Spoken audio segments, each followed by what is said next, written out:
وہ کوئی معمولی اور عام ہستیاں نہ تھیں، بلکہ ان کے مناقب، ان کا مقام، ان کی شان آج تک قرآن پاک اور حدیثوں کے اندر موجود ہے۔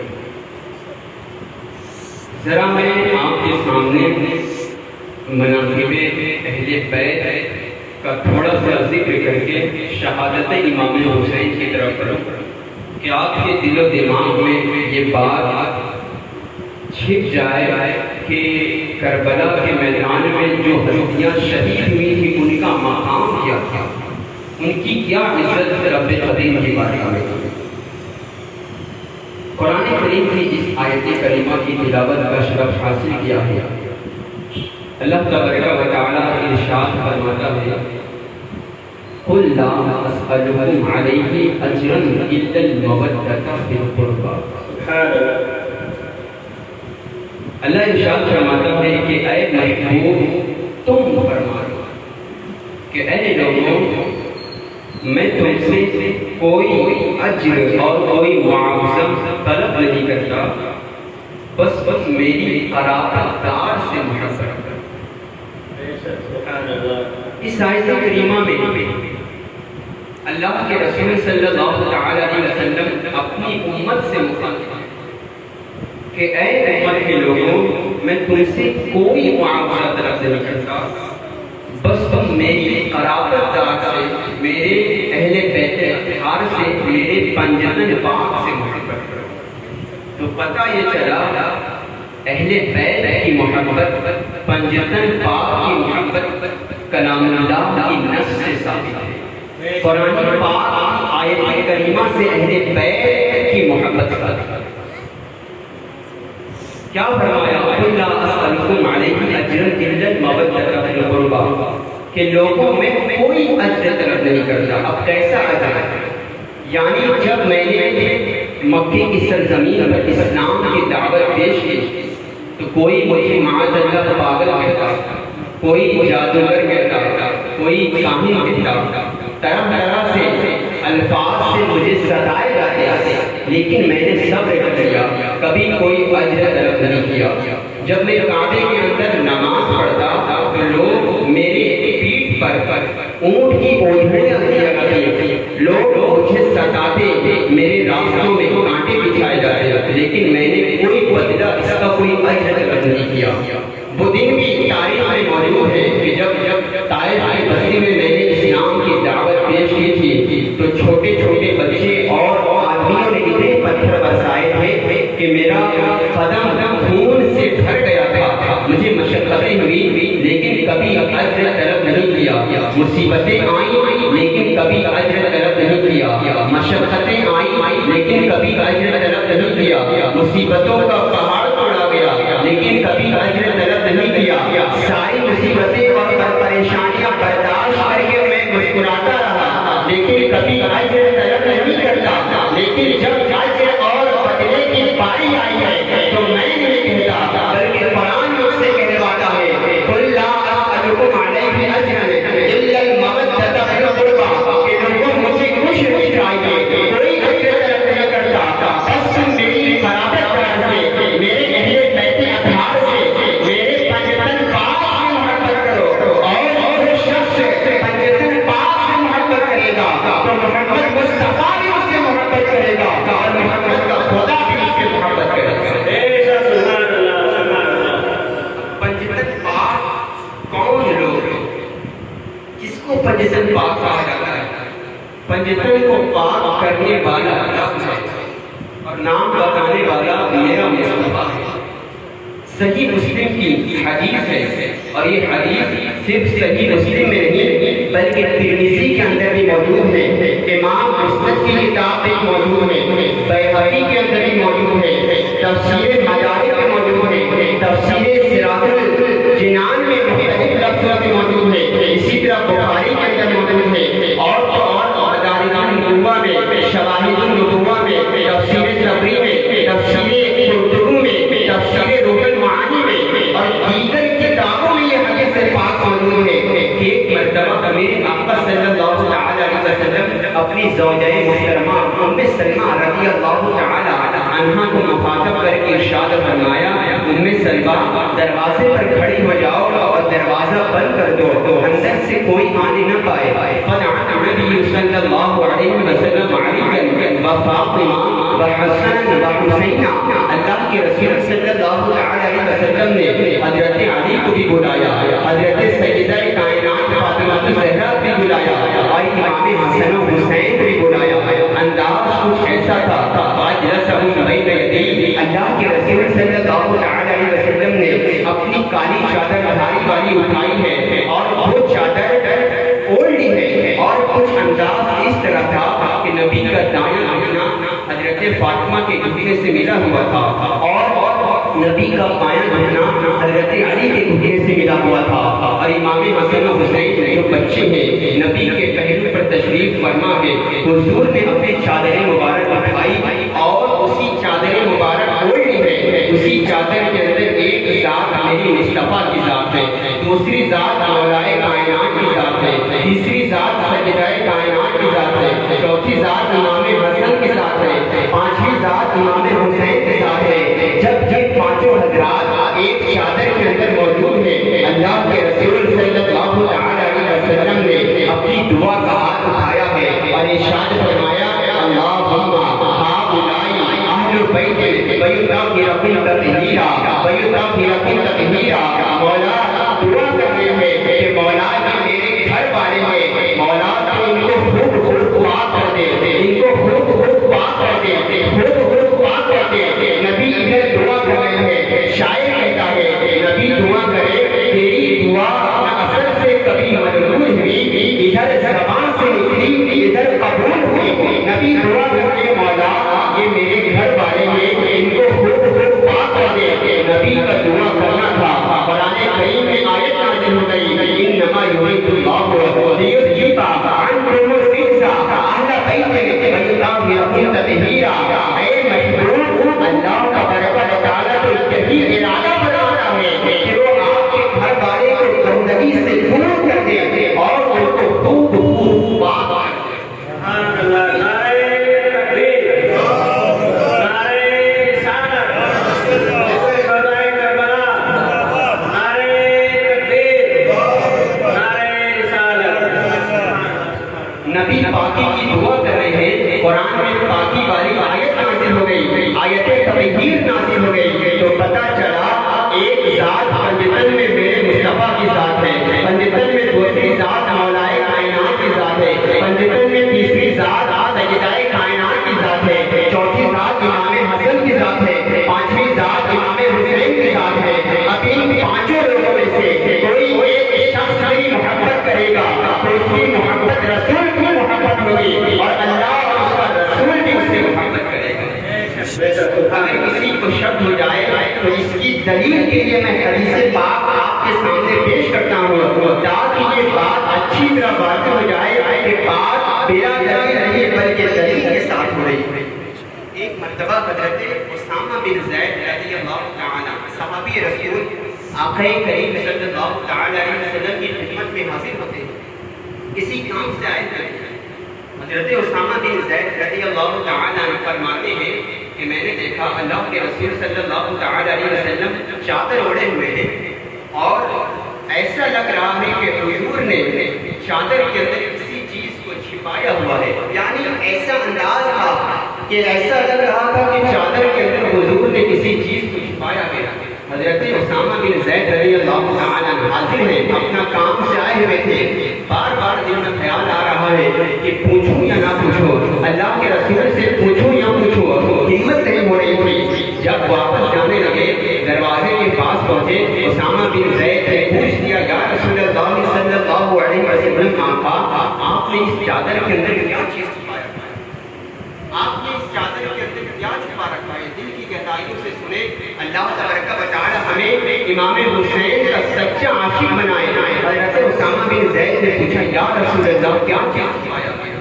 حضرت اسامہ بن زید کہتے ہیں جب میں نے یہ کہا تو اللہ کے رسول صلی اللہ تعالی علیہ وسلم نے اپنی چادر مبارک ہٹا دی, چادر مبارک ہٹا کیا رب کعبہ کی قسم میں نے اپنی ماتھے کی نگاہوں سے دیکھا کہ ایک پہلو پر امام حسن جلوہ گر تھے، دوسرے پہلو پر امام حسین تھے۔ اسی کے بعد اللہ کے رسول نے ارشاد فرمایا ہذان ابنایا و ابنا ابنتی اللہم انی احبہما واحب من یحبہما۔ اے اسامہ بن زید، یہ جو میرے بیٹی ہیں، یہ دونوں میرے بیٹے ہیں اور میری بیٹی فاطمہ کے بیٹے ہیں، اور اے اللہ میں ان سے تو بے پناہ محبت کرتا ہوں، ان دونوں سے بے پناہ محبت کرتا ہوں۔ رب کریم تو بھی ان دونوں سے محبت کر، اور اے مولا تو اس شخص سے بھی محبت کر، اس شخص سے بھی تو پیار کر جو حسن و حسین سے محبت کر۔ حضور نے دعا ارشاد فرمائی کہ مولا جو حسن و حسین سے محبت کرتا ہے تو بھی اس بندے سے محبت کر۔ اور آگے چلتے ہیں، اس طرح کی روایتیں حدیث پاک میں بہت زیادہ موجود ہیں۔ ایک مرتبہ اللہ کے رسول صلی اللہ تعالی علیہ وسلم راستے سے گزر رہے تھے اور ایک طرف کاندھے پر امام حسن کو بیٹھا رہے تھے، دوسری طرف کاندھے پر امام حسین کو بیٹھا رہے تھے۔ بچپن کا عالم میں 4-5 سال عمر ہے۔ اللہ کے رسول صلی اللہ تعالی علیہ وسلم راستے سے اسی طرح گزر رہے تھے اور محبت و شفقت کا اظہار کر رہے تھے۔ صحابہ کرام نے دیکھا یار کوئی اپنے نانا اپنے نواسے کو بے پناہ محبت کرتا ہے، لیکن کبھی کوئی نانا ایسا نہ ملے گا کہ اپنے نواسے کو وہ اس طرح کاندھے پر سوار کر کے راستے سے چلتا ہوا۔ صحابہ کرام دیکھ رہے ہیں، ایک صحابی نے پوچھ دیا یا رسول اللہ کیا آپ ان دونوں سے محبت کرتے ہیں، کیا آپ ان دونوں سے پیار کرتے ہیں؟ تو اللہ کے رسول صلی اللہ علیہ وسلم نے ارشاد فرمایا اے صحابہ میں ان دونوں سے بے پناہ محبت کرتا ہوں، اور اے صحابہ تمام لوگ سن لو، تم لوگ بھی ان دونوں سے محبت کرو۔ واحب فقط احبنی ومن ابغضہما فقط ابغضنی۔ صحابہ سن لو، جو شخص حسن و حسین سے محبت کرے گا گویا اس نے مجھ سے محبت کی، اور جو حسن و حسین سے بغض رکھے گا ان سے نفرت کرے گا تو گویا اس کی نفرت مجھ سے نفرت ہے۔ یہ حسن و حسین کا مقام ہے کہ جو صحابہ کے سامنے اللہ کے رسول نے بیان فرمایا ہے، تو پھر مجھے کہنے دو دیکھے کوئی مقام حسن کا حسین کا، دیکھے کوئی مقام حسن کا حسین کا۔ ہر شخص ہے غلام حسن کا حسین کا، ہر شخص ہے غلام حسن کا حسین کا۔ اور سرکار چل رہی ہے مدینہ شریف میں، سرکار چل رہی ہے مدینہ شریف میں، کاندھے پہ ہے قیام حسن کا۔ سبحان اللہ، سبحان اللہ، نعرہ تکبیر، نعرہ رسالت۔ اللہ کے رسول صلی اللہ علیہ وسلم نے صحابہ کو مخاطب کر کے ارشاد فرمایا کہ حسن و حسین کی محبت کس قدر تمہارے اوپر لازم ہے۔ جب حضور نے یہ بیان کر دیا تو صحابہ کرام نے بھی امام حسن و حسین کی محبت کی تاریخ میں ایسی مثال پیش کی کہ آج تک وہ مثال کہیں نظر نہیں آتی۔ بس ایک صحابی کا میں ذکر کر کے بات اپنی آگے بڑھانا چاہتا ہوں کہ جب اللہ کے رسول نے فرمایا کہ حسین سے محبت کرو تو صحابہ کرام نے کیسی محبت مثال پیش کر کے دکھا دی ہے۔ حضرت عمر فاروق اعظم رضی اللہ تعالی عنہ یہ کوئی معمولی صحابی نہیں ہے بلکہ خلیفہ دوم ہے۔ یہ وہ صحابی ہے جو جن کے نام سے کیسر و کسریٰ کبھی بادشاہ کعبہ کرتا تھا۔ یہ وہ عمر ہے کہ اگر عمر اس راستے سے گزر جائے، اگر شیطان دیکھ لیتا عمر کو تو شیطان عمر کو دیکھ کر بھاگ جاتا۔ یہ وہ عمر ہے کہ جس کی آدھی دنیا پر حکومت ہے۔ جب مؤرخین نے یہ اندازہ لگایا کہ حضرت عمر کی حکومت 22 میل مربع حضرت عمر کی حکومت تھی، تو جب مؤرخین نے یہ اندازہ لگایا تو اس کے بعد یہ تفسیر کی آج کے حساب سے 15 ملکوں پر حضرت عمر کی حکومت تھی۔ اور عدل و انصاف کا یہ حال تھا کہ حضرت عمر کہتے ہیں کہ انسان تو انسان اگر دریائے دجلہ کے کنارے ایک کتا بھی بھوک کی وجہ سے مر جائے تو مجھے ڈر ہے کہ کہیں عمر اس کی سزا نہ بھگتے، عمر کو اس کا انجام نہ دینا پڑے۔ حضرت عمر کا یہ انصاف تھا کہ 15 ملکوں پر انسان کو دور کی بات کوئی جانور کی بھوکا نہیں سوتا تھا۔ یہ حضرت عمر کا انصاف و عدل تھا کہ کوئی کافر ہو یا مسلم ہو یا عیسائی ہو یا یہودی ہو، ہر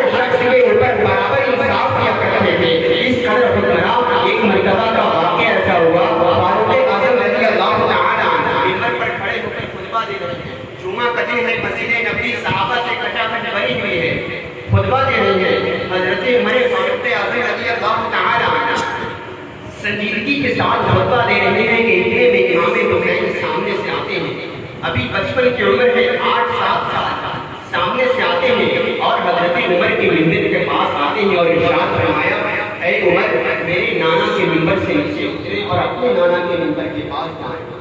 عمر فاروق اعظم جیسا شخص ربے دبدبے والا کہ جب بیان کرے تو صحابہ کرام ایک چھو سے تو بھی نہیں کرتے تھے، اتنی سنجیدگی کے ساتھ سنتے تھے، لیکن ایک بچہ امام حسین عمر میرے نانا کے منبر سے نیچے اترے اور اپنے نانا کے منبر کی طرف جائیں۔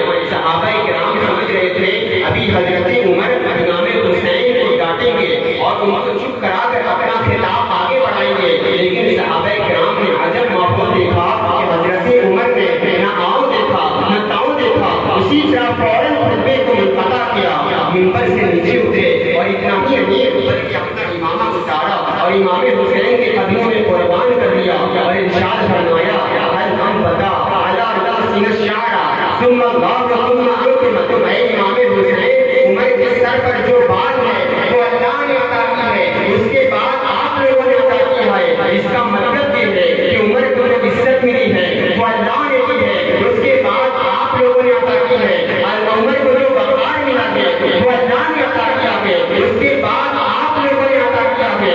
حضرت عمر فاروق اعظم رضی اللہ تعالی عنہ 22 لاکھ مربع کا حاکم ایک بچے کا ہی عجب کر کے بتا دیا کہ امام حضرت عمر کیسر و کسریٰ کے بادشاہ کے آگے نہیں جھکا، لیکن آل محمد کے آگے نوکر بن گیا۔ یہ حضرت عمر فاروق اعظم رضی اللہ تعالی عنہ کا ادب تھا، ان کا یہ احترام تھا، ان کی یہ محبت تھی کہ حضرت عمر یہ اپنے انداز میں کہہ رہے تھے اپنی حکومت ایک جگہ، اپنی دستار ایک جگہ، اپنا جھبا ایک جگہ، اپنی عزت و وقار ایک جگہ، لیکن آل محمد کے آگے یہاں سر بھی جھکتا ہے، یہاں دل بھی جھکتا ہے۔ یہ حضرت عمر فاروق اعظم رضی اللہ تعالی عنہ کا یہ ادب تھا۔ گویا حضرت عمر یہ کہہ رہے تھے کیسے بتائیں آپ کو کیسے حسین ہے، کیسے بتائیں آپ کو کیسے حسین ہے، اتنا میں جانتا ہوں انوکھے حسین ہے، کرتی ہے ان کو وقت کی رفتار ہی سلام، کرتی ہے ان کو وقت کی رفتار ہی سلام۔ پیچھے یہ کائنات ہے آگے حسین ہے، پیچھے یہ کائنات ہے آگے حسین ہے، اور کیوں کرنا کائنات میں چرچا ان کی کا ہو، کیوں کرنا کائنات میں چرچا ان کی کا ہو۔ ارے مولائے کائنات کے بیٹے حسین ہے، مولائے کائنات کے بیٹے سبحان اللہ سبحان اللہ۔ یہ حضرت عمر فاروق اعظم رضی اللہ تعالی عنہ کی محبت تھی، کیا شان تھی۔ صحابہ کرام رضوان اللہ تعالی علیہ اجمعین صرف یہ حضرت عمر کی بات نہیں بلکہ تمام صحابہ کرام کا یہ انداز تھا۔ ایک اور حدیث پاک، ابھی تو میں آپ کے سامنے صرف حدیث کا تذکرہ کر رہا ہوں، ابھی اپنی طرف سے کوئی گفتگو نہیں چالو ہے بلکہ ابھی حدیث آپ کے سامنے ذکر کر رہا ہوں۔ ایک اور حدیث آپ کے سامنے بڑی تیزی کے ساتھ پیش کرتا چلوں کیونکہ وقت کی قلت کا لحاظ بھی رکھنا ہے۔ ایک مرتبہ ایک صحابی نے اللہ کے رسول صلی اللہ تعالی علیہ وسلم کو دعوت پر مدعو کیا، یا رسول اللہ صلی اللہ علیہ وسلم آپ میرے یہاں دعوت پر گھر تشریف لائیں۔ ایک صحابی حضور کو مدعو کرتا ہے، آقا کریم صلی اللہ تعالی علیہ وسلم کب کس کو نام کہتے ہیں؟ صحابہ کرام کبھی حضور کے لب مبارک سے لفظ نام تو سنتے ہی نہیں تھے۔ امام کہتے ہیں باپ کیا جود و کرم ہے شنے بدگا تیرا، نہیں سنتا بھی نہیں مانگنے والا تیرا۔ صحابی حضور کے سامنے عرض کرتے ہیں، مدعو کرتے ہیں، حضور نے ان کی دعوت کو قبول کیا گیا۔ جب وہ دن آیا تو اللہ کے رسول صلی اللہ تعالی علیہ وسلم جب جانے لگے تو اپنے ساتھ امام حسین کو بھی لے لیا۔ امام حسین ابھی بہت چھوٹے تھے، 6-7 سال کی جو عمر لگ بھگ رہی ہو، امام حسین کو بھی ساتھ لے لیا اور وہاں جب اس صحابی کے گھر پہنچے تو تمام صحابہ کرام کے ساتھ حضور کھانا تناول کرنے لگے۔ حضور تمام صحابہ کے ساتھ کھانا کھانے لگے اور ادھر امام حسین ہیں کہ باہر آتے ہیں اور بہت سارے بچے باہر موجود تھے اور تمام بچوں کے ساتھ امام حسین کھیلتے لگتے ہیں۔ آج بھی بچوں کی عادت ہوتی ہے کہ جب بہت سارے کسی رشتے دار کے یہاں بچے اکٹھا ہوتے ہیں تو بچوں کی عادت ہوتی ہے کہ وہ کھیلنے لگ جاتے ہیں، لیکن خبردار یہ کوئی عام بچہ نہ تھا، بلکہ یہ وہ بچہ تھا کہ جس کو کھلانے کے لیے فرشتوں کا بھی سردار آتا تھا اور نبیوں کا بھی سردار آتا تھا، جس کو کھلانے کے لیے امام الملائکہ بھی دنیا میں آتا تھا اور امام الانبیاء بھی جاتا تھا۔ باہر امام حسین بچوں کے ساتھ کھیلنے لگتے ہیں اور اندر حضور کھانا تناول کرتے ہیں، جب فارغ آتے ہیں تو باہر آتے ہیں اور اس مقام پر جاتے ہیں جہاں امام حسین کھیل رہے ہیں۔ حضور علیہ السلام وہاں پہنچتے ہیں، صحابہ کرام سے سوچا شاید ابھی حضور امام حسین کو ڈانٹیں گے اور جو بچوں کے ساتھ کھیل رہے تھے ابھی ان کو روک دیں گے اور اپنے ساتھ لے کر چلے جائیں گے، لیکن صحابہ کرام کہتے ہیں کہ ہم نے عجب منظر دیکھا، اللہ کے رسول صلی اللہ تعالی علیہ وسلم بھی وہاں امام حسین کے ساتھ کھیلنے لگے۔ اللہ کے رسول صلی اللہ تعالی علیہ وسلم امام حسین کو پکڑتے ہیں، امام حسین ہے ایک بار کبھی ادھر جاتے ہیں، ایک بار کبھی ادھر جاتے ہیں، صحابہ کرام حیرت مجسمہ بن کر کھڑے ہیں کہ ارے وہ امام الانبیاء کہ جس کی بارگاہ میں فرشتوں کا سردار ہاتھ باندھے کھڑا رہتا ہے، وہ امام الانبیاء ایک بچے کے ساتھ کھیل رہا ہے۔ راوی بیان کرتے ہیں اگر اللہ کے رسول صلی اللہ تعالی علیہ وسلم چاہتے تو ایک بار میں امام حسین کو فوراً پکڑ لیتے، ایک بار میں پکڑ لیتے ہیں، لیکن آگے راوی بیان کرتے ہیں رسول اللہ صلی اللہ علیہ وسلم امام حسین کو اللہ کے رسول صلی اللہ علیہ وسلم پکڑ نہیں رہے تھے بلکہ ان کے ساتھ کھیل رہے تھے۔ صحابہ آگے بیان کرتے ہیں کہ اسی کے بعد اللہ کے رسول نے امام حسین کو مضبوطی کے ساتھ پکڑا ہے۔ صحابہ آگے بیان کرتے ہیں ہم نے اپنی ماتھے کی نگاہوں سے دیکھا اللہ کے رسول نے امام حسین کی داڑھی مبارک ذرا سے اوپر کی ہے، ہم نے دیکھا کہ اللہ کے رسول صلی اللہ تعالی علیہ وسلم نے امام حسین کا ماتھا بھی چوما ہے، امام حسین کا لب بھی چوما ہے اور امام حسین کا گال۔ جب یہ روایت یہ حدیث میری آنکھوں سے گزری جو ایک بجلی کی طرح میرے دل پر ریزہ کرنے لگی کہ صحابی کہتے ہیں کہ حضور بار بار امام حسین کو چوم رہے ہیں، تو اس حدیث نے میرے دل کو جھنجھوڑ کر رکھ دیا۔ بات یہ ہے کہ ارے وہ حجر اسود جس کو میرے آقا نے صرف ایک مرتبہ چوما تھا، اس حجر اسود کو صرف ایک بار چوما تھا، تو اس حجر اسود کا مقام یہ ہے کہ صبح قیامت تک لوگ روتے رہیں گے ارے حجر اسود کو ایک بار چوما، تو اس گھر کا اتنا بڑا مقام ہوا، ذرا امام حسین کی عظمت کا اندازہ کون لگا سکتا ہے۔ صحابہ کہتے ہیں کہ حضور کبھی لب چومتے ہیں، کبھی گال چومتے ہیں، کبھی ماتھا چومتے ہیں، ارے حجر اسود کو ایک بار چوما تو اس کا مقام اتنا بلند ہے، امام حسین کی عظمت کا اندازہ کون لگا سکتا ہے کہ حضور بار بار چومتے ہیں۔ تو پھر مجھے کہنے دو پیدا ہوئے حق سے شریعت خرید لی، پیدا ہوئے حق سے شریعت خرید لی، جب ہو گئے جوان تو امامت خرید لی، جب ہو گئے جوان تو امامت خرید لی، سر دے کے راہ حق میں شہادت خرید لی، سر دے کے راہ حق میں شہادت خرید لی، نانا کے اس نواسے میں امت خرید لی۔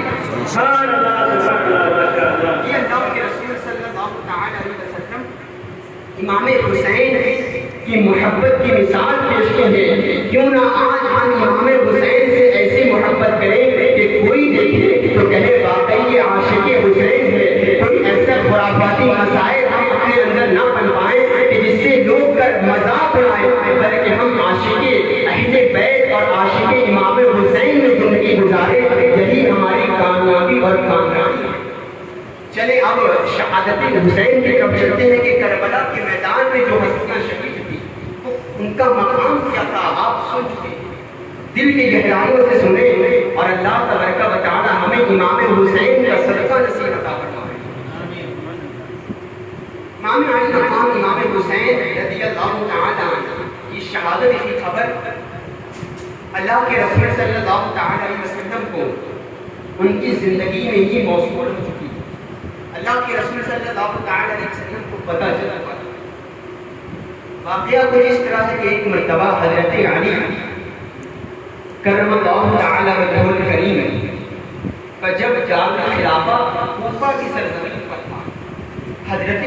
کرم اللہ تعالی وجہ الکریم جب کوفے میں کربلا کے مقام پر پہنچے، کربلا کے پاس پہنچے تو اچانک حضرت علی چل رہے تھے، چلنے میں مشغول تھے، اچانک بالکل چلتے چلتے آپ کی زبان سے جملہ نکلا، صبرن ابا عبداللہ صبرن بشد الفرات، صبرن ابا عبداللہ صبرن بشد الفرات۔ آپ کے ساتھ ایک صحابی حضرت عبداللہ بن نجیب تھے، حضرت علی چل رہے تھے، اچانک چلتے چلتے جب ایک الگ جملہ حضرت علی کی زبان سے نکلا تو صحابی رسول جو چل رہے تھے پوچھا، اے امیر المومنین خلیفۃ المسلمین، کیا بات ہے؟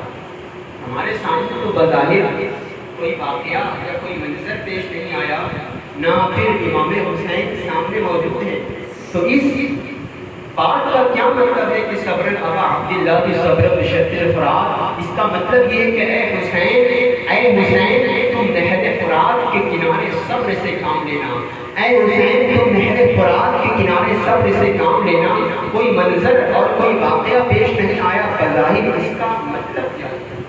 حضرت علی کرم اللہ تعالی وجہ الکریم کی آنکھوں میں آنسو آ گئے، کہتے ہیں کہ عبداللہ ابن نجیب اصل میں معاملہ یہ ہے کہ ایک مرتبہ میں بارگاہ رسالت میں داخل ہوا، اللہ کے رسول صلی اللہ تعالی علیہ وسلم کی خدمت میں حاضر ہوا، میں نے دیکھا کمرہ خالی ہے، کوئی کمرے کے اندر موجود نہیں ہے، مگر اللہ کے رسول صلی اللہ تعالی علیہ وسلم رو رہے تھے، آنکھ کی آنکھوں سے آنسو آتے اور گالوں پر ٹپکتے اور بہہ جاتے ہیں۔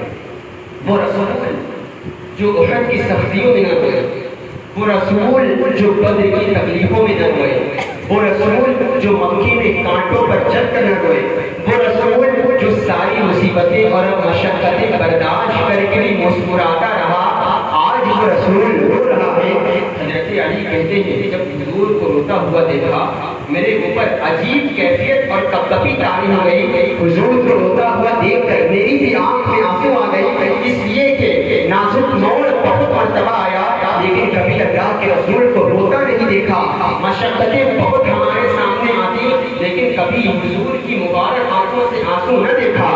آج جب حضور کو روتا دیکھا تو میرے اوپر ایسی ہیبت اور کپکپی طاری ہو گئی کہ میری بھی آنکھوں سے طاری ہو گئی، نرمی کے ساتھ دھیمی آواز میں پوچھا، یا رسول اللہ کیا بات ہے؟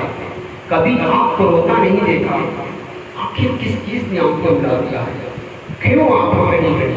اللہ کے رسول صلی اللہ تعالی علیہ وسلم بار بار حضرت علی جب پوچھ رہے تھے تو اللہ کے رسول نے پوچھا، فرمایا کہ علی ابھی ابھی جبریل میرے پاس آئے تھے، وہ آئے تھے، انہوں نے کہا یا رسول اللہ صلی اللہ علیہ وسلم آقا عن قریب آپ کی امت کے لوگ آپ کے شہزادے حسین کو شہید کر دیا، ان کا خون بہا دیں گے، اگر آپ کہیں حسین جس سرزمین پر شہید ہوگا میں اس سرزمین کی مٹی آپ کے سامنے پیش کروں۔ اللہ کے رسول نے فرمایا کہ ہاں پیش کرو۔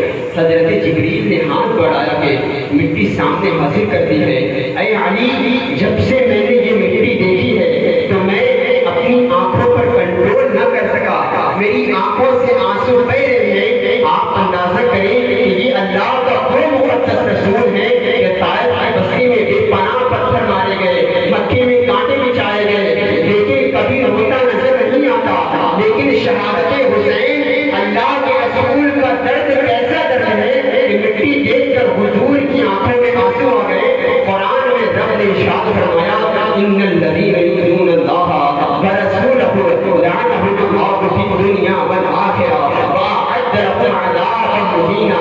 جان لو جو لوگ اللہ اور اس کے رسول کو اذیت پہنچاتے ہیں، انہیں تکلیف دیتے ہیں، تو کل قیامت کے دن اللہ تبارک و تعالیٰ نے ان پر دنیا اور آخرت پر لعنت بھیجی ہے، اور کل قیامت کے دن ان کے لیے جہنم کا رسوا کرنے والا عذاب تیار کر رکھا ہے۔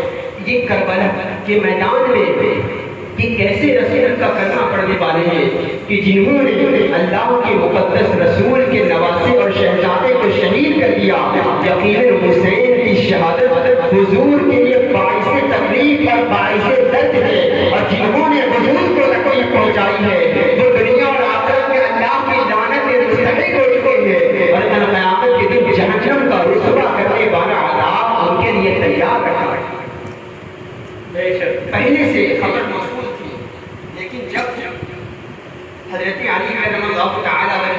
امین کا دارالخلافت کوفے میں تھا. اس کے بعد امام حسن آئے, دارالخلافت کوفے میں تھا. اس کے بعد جب یزید کے ہاتھ میں بیعت آئی تو کوفے والوں نے بھی یزید کے ہاتھ پر بیعت کرنے سے انکار کر دیا. اور جب کوفے والوں کو پتہ چلا کہ امام حسین نے بھی یزید کی بیعت کر کے انکار کر دیا ہے اور مدینے سے مکے آ گئے ہیں, تو کوفے والوں نے امام کو خط لکھنا شروع کیا کہ امام حسین آپ جلد از جلد کوفہ تشریف لائیں, ہمیں پتہ ہے کہ آپ نے بھی یزید کی بیعت سے انکار کیا ہے. اے حسین آپ کوفہ تشریف لائیں تو ہم آپ کے ہاتھ پر بیعت کریں گے, یہاں آپ کے چہنے والے ہیں. ایک دن 3 خطوط آئے اور بہت معزز لوگوں کے خطوط آئے. صحابہ کرام سے جب مشورہ کیا تو صحابہ نے منع کر دیا کہ حسین آپ کو کوفہ جانے کی ضرورت نہیں ہے. یہ کوفہ والوں نے حضرت علی کے ساتھ بھی غداری کی تھی, اس کے بعد امام حسن کے ساتھ بھی غداری کی تھی. یہ کوفے والے غدار ہیں, آپ کوفہ نہیں جائیں. تھوڑی دیر کے بعد 300 خطوط ایک ساتھ آتے ہیں. اے امام حسین آپ کوفہ تشریف لائیں.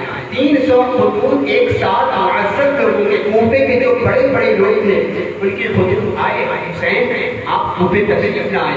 صحابہ کرام ضد کرتے رہے, حسین آپ کوفے نہیں جائیں گے. اگلے دن ایسا خطوط آیا کہ جس پر امام کوفہ جانا پڑا اور اس خطوط میں یہ لکھا تھا اے امام حسین اگر آپ کوفہ نہیں آئیں گے تو ہم مجبوراً یزید کے ہاتھ پر بیعت کریں گے, اور جب کل قیامت کے دن اللہ تبارک و تعالیٰ پوچھے گا کہ تم نے نااہل کے ہاتھ پر بیعت کیوں کی ہے, تو ہم اللہ سے کہیں گے کہ ہم نے تیرے محبوب کے نواسے کو بلایا تھا لیکن اسی نے انکار کر دیا تھا.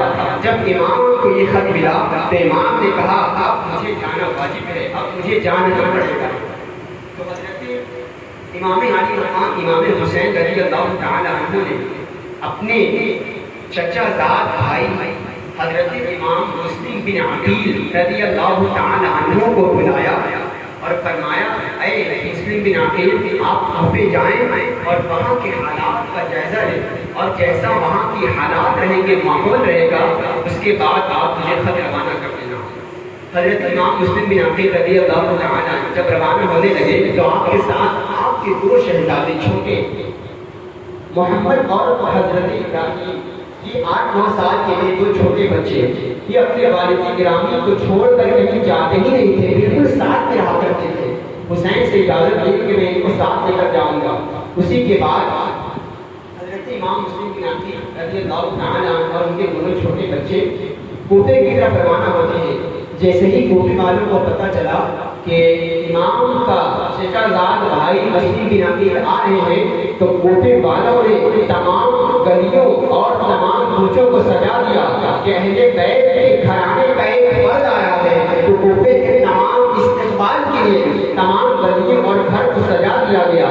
جیسے ہی مسلم بن عقیل کوفے داخل ہوئے تو ایک وقت میں 12,000 لوگ آپ کے ہاتھ پر بیعت حاصل کرتے ہیں. ایک وقت میں 12,000 لوگ آپ کے ہاتھ پر بیعت کرتے ہیں. بہت زیادہ مؤدب اور بہت زیادہ احترام انہوں نے دیا اور ہر گھر میں لے جاتے اور حضرت امام مسلم بن عقیل رضی اللہ تعالی عنہ کا استقبال کیا جاتا. یہ منظر دیکھ کر حضرت امام مسلم بن عقیل نے امام کی طرف خط روانہ کر دیا کہ امام حسین اب آپ کوفے کی طرف آ سکتے ہیں.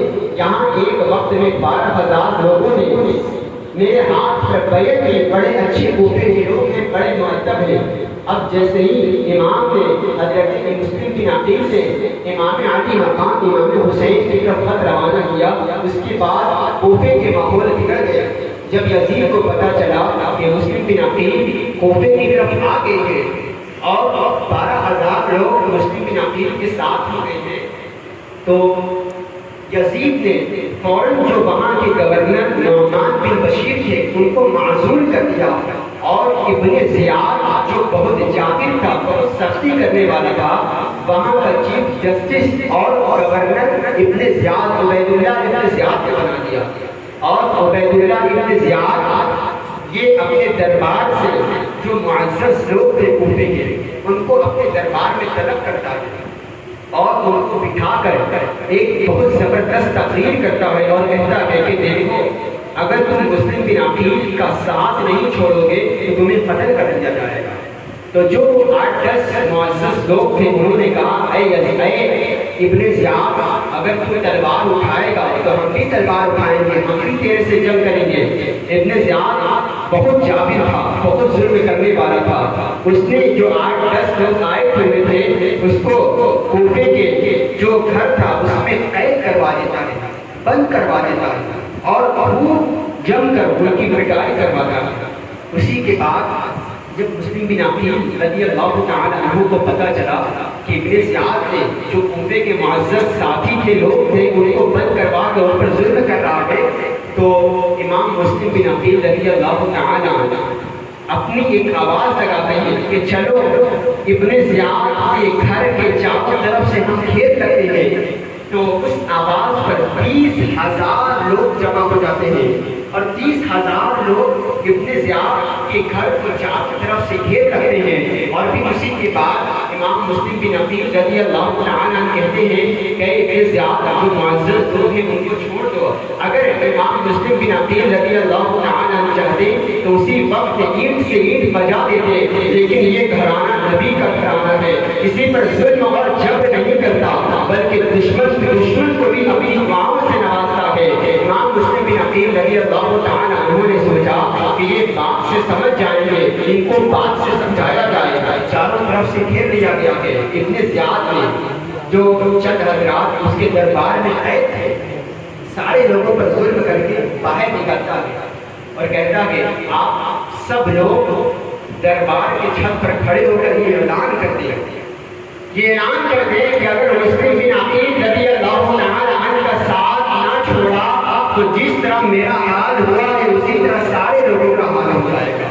وہ تمام معزز لوگ دربار کے چھت پر کھڑے ہوتے ہیں، چونکہ کوفے کے معزز لوگ تھے، دربار کے چھت پر کھڑے ہو کر 30,000 لوگوں کا مجمع ہے، کہتے ہیں کہ دیکھو مسلم بن عقیل رضی اللہ تعالیٰ عنہ کا ساتھ چھوڑ دو، اور اگر نہ چھوڑا تو یہ لوگ ہمیں بھی قتل کر دیں گے اور تم سارے لوگوں کو بھی قتل کر دیں گے۔ اس بات پر ایک ایک کر کے مسلم بن عقیل رضی اللہ تعالیٰ عنہ کے ساتھ سارے لوگوں نے چھوڑ دیا۔ حضرت مسلم بن عقیل رضی اللہ تعالیٰ عنہ جس دن آئے تھے اس دن جب عشاء کی امامت کرائی تھی تو 12,000 سے زائد لوگ آپ کے پیچھے ایک جماعت کے ساتھ نماز پڑھے تھے، سارے لوگ آپ کے ساتھ تھے، لیکن ابن زیاد کے ایک اعلان پر سارے لوگوں نے آپ کا ساتھ چھوڑ دیا۔ جب فتح کی امامت کے لیے پہنچے تو آپ مصلی امامت پر حاضر ہیں اور ایک لوگ بھی آپ کے ساتھ حاضر نہ تھا بلکہ آپ کے پیچھے آپ کے شہزادے حضرت محمد اور حضرت ابراہیم۔ حضرت امام مسلم بن عقیل رضی اللہ تعالیٰ عنہ نے فرمایا ہائے بے نبی کہ کیسے کوفے والے رکن دل ہیں کہ انہوں نے ہمیں بلایا تھا، بلایا کیا تھا، آج ہمارا ساتھ چھوڑ دیا۔ مسلم بن عقیل رضی اللہ تعالیٰ عنہ کی آنکھ میں آنسو ہے، کیسی یہ غدار قوم ہے کہ انہوں نے ہمیں بلایا تھا اور بلا کر حکومت کے ڈر سے انہوں نے میرا ساتھ چھوڑ دیا۔ پھر اسی کے بعد ابن زیاد نے اپنے کچھ سپاہی کو پوچھا کہ حضرت امام مسلم بن عقیل رضی اللہ تعالیٰ عنہ کو قید کر کے میرے پاس دیا۔ مسلم بن عقیل رضی اللہ تعالیٰ عنہ کو بلایا جاتا ہے۔ حضرت امام مسلم بن عقیل رضی اللہ تعالیٰ عنہ نے ابن زیاد کو سمجھایا دیکھو میں خاندان رسالت کا فرد ہوں، تم جس نبی کا کلمہ پڑھنے والے ہو میں اسی نبی کے گھرانے کا ہوں، خدا کے لیے تمہیں اپنے کلمے کا واسطہ تم اپنی حرکت سے باز آ جاؤ۔ لیکن ابن زیاد پر تو شیطان سوار تھا، اس نے جلاد کو حکم دیا کہ اس کو پکڑو مسلم بن عقیل کو اور دربار کی سب سے اونچی والی چھت سے امام مسلم بن عقیل کو نیچے گرا دیا۔ اللہ اکبر۔ جلاد امام مسلم بن عقیل رضی اللہ تعالیٰ عنہ کو پکڑتے ہیں اور سب سے اونچی چھت جو دربار کی تھی وہاں سے دھکا دیتے ہیں اور حضرت امام مسلم بن عقیل رضی اللہ تعالیٰ عنہ نیچے آتے ہیں اور آپ کی روح اب سے پرواز ہوتی ہے۔ حضرت امام مسلم بن عقیل رضی اللہ تعالیٰ دل ہی دل میں سوچتے تھے کہ کاش میں نے امام کو خط نہ بھیجا ہوتا، جب خط بھیجا تھا تو کتنے وفادار یہ لوگ تھے، کتنے وفادار یہ لوگ تھے، آج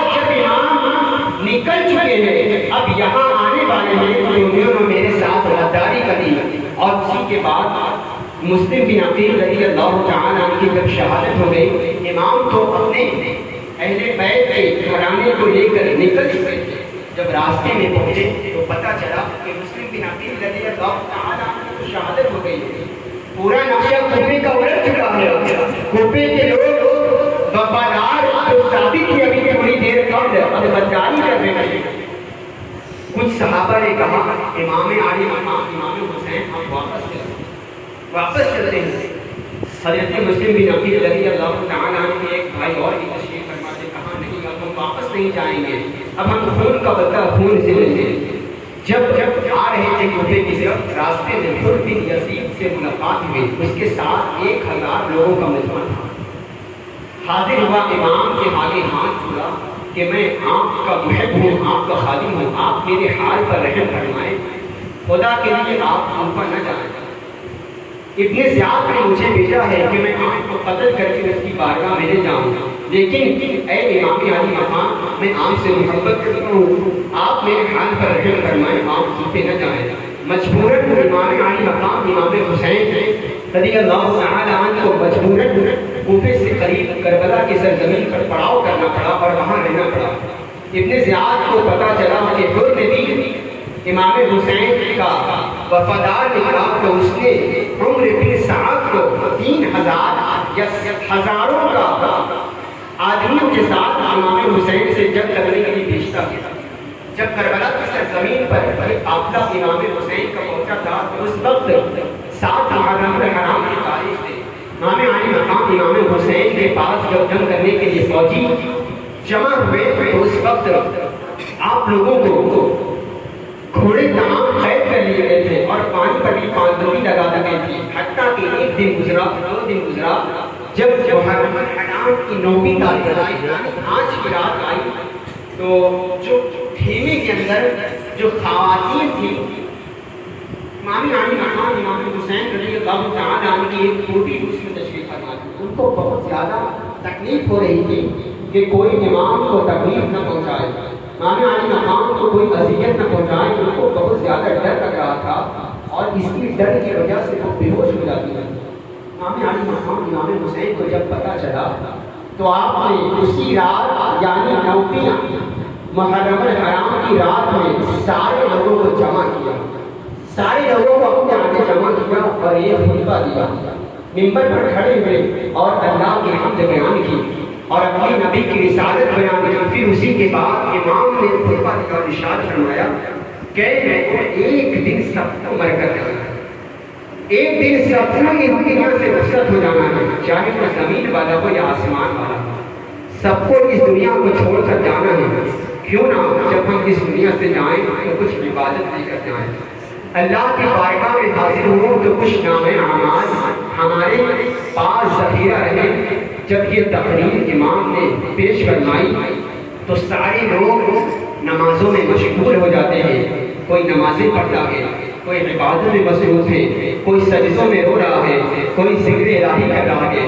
مجھے بتاؤ کہ وہ محرم الحرام کی 9ویں تاریخ تھی، امام علی مقام امام حسین اگلے دن عاشورہ کا شہادت حسین کا واقعہ پیش آنے والا ہے، اس سے قبل کوئی خاندان اہل بیت کا کوئی فرض نماز پڑھ رہا ہے، کوئی عبادت کر رہا ہے، کوئی سجدے میں رو رہا ہے، کوئی رب کی استغفار کر رہا ہے۔ مجھے بتاؤ وہ عاشورہ کی رات کہ تمام اہل بیت اطہار کا قافلہ عبادت میں مصروف تھے، آج ہم اسی 9ویں محرم الحرام کی رات کہاں ہم چلے گئے؟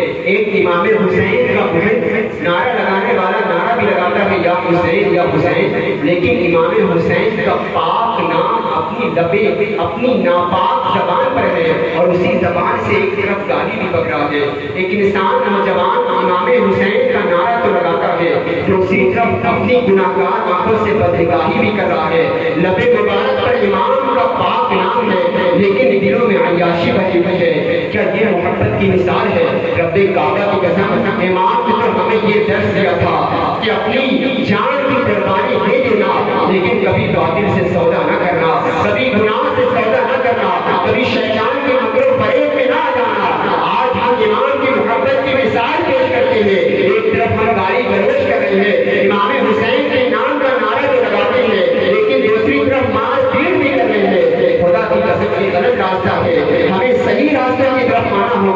امام کے خطبے کو سن کر سارے لوگ عبادت میں مصروف ہو جاتے ہیں. جب صبح ہوتی ہے، عاشورہ کا دن ہے، صبح ہوتی ہے، امام علی مقام امام حسین نے اس نے کیا کہ خوشبو لگائی ہے.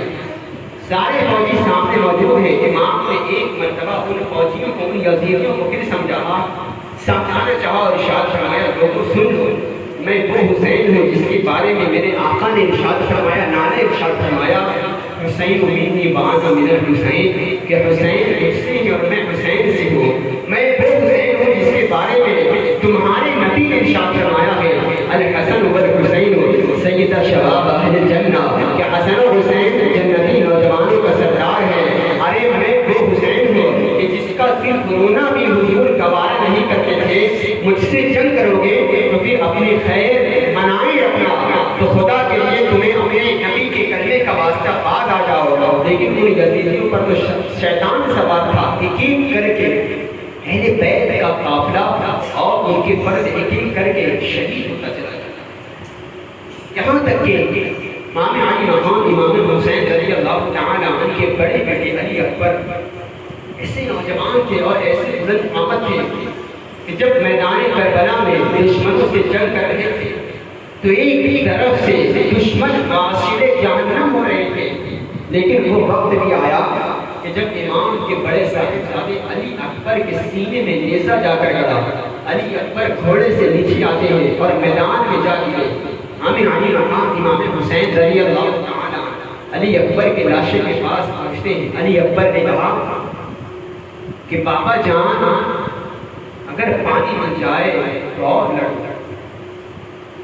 بابا جان اگر پانی مل جاتا تو میں اور لڑتا.